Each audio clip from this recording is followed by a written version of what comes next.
Françoise Verscave, gestionnaire des communications et du marketing au RD Canada. Alors, je vais vous parler aujourd'hui de la communication de crise. Donc, lorsqu'une crise pointe le bout de son nez, il faut être préparé. Alors, comment se prépare-t-on à une crise? Premièrement, par un plan de gestion de la crise. Donc, idéalement, il faudrait en avoir un dans chaque organisation. Ce n'est pas toujours le cas, mais quand on en a un, on peut le décliner en fonction de la crise qui se présente. Ensuite, on doit mettre sur pied une cellule de crise. Donc, la cellule de crise se compose généralement du DG, des ressources humaines, de la personne responsable des communications et de certains gestionnaires. Donc, avant tout, la communication de crise, comme pour toute communication d'ailleurs, passe par l'écoute. L'écoute des besoins du terrain pour pouvoir y apporter une réponse adéquate. Alors, pour ce faire, différents moyens peuvent être mis en œuvre, comme par exemple des sondages en ligne, des enquêtes sur les réseaux sociaux, etc. Et c'est d'ailleurs exactement ainsi que le RD Canada et ses membres ont travaillé pour la crise de la Covid-19. Quand les besoins sont clairement identifiés et compris, qu'on s'est posé vraiment les bonnes questions, on peut y répondre par des messages pertinents, clairs et concis. Alors pour ça, on rassemble les informations fiables, on les recoupe, on les vérifie et puis on les publie sur les différentes plateformes auxquelles nos différents publics ont accès, que ce soit d'ailleurs à l'interne ou à l'externe.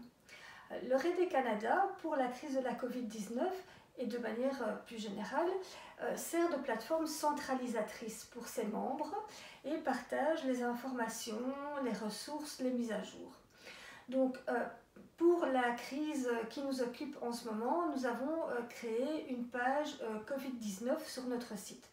Donc, nous publions régulièrement des mises à jour sur cette page.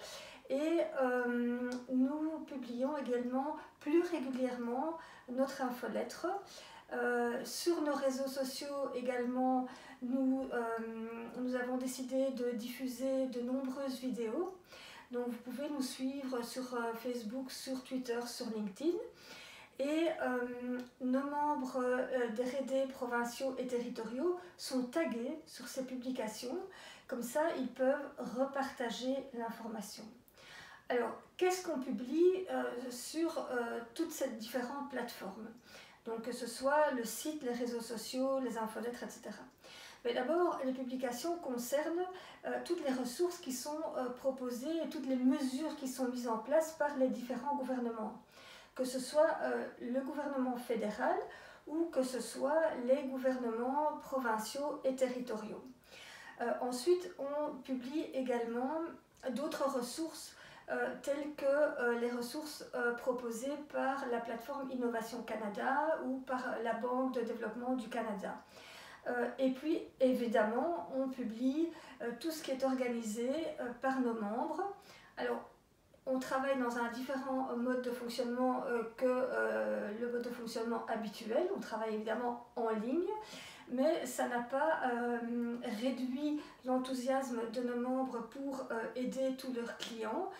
Et donc, nos membres continuent à travailler sous forme de webinaires, par exemple. Alors, on revient à la communication de crise et pour cette fameuse communication, c'est vraiment important de maintenir un bon flux de communication continu et cohérent. C'est aussi important d'être transparent. Alors, même si, évidemment, le message n'est pas toujours rose, il faut éviter ces fameuses fake news. C'est certain, une crise, c'est une période instable, c'est une période sensible, c'est une période inconfortable, particulièrement quand elle dure aussi longtemps que celle qui nous occupe en ce moment. Mais une crise peut aussi être vue comme une opportunité de renforcer la solidarité d'une équipe, d'un réseau, comme celui de RD Canada, de se montrer efficace, de se montrer créatif et de se surpasser.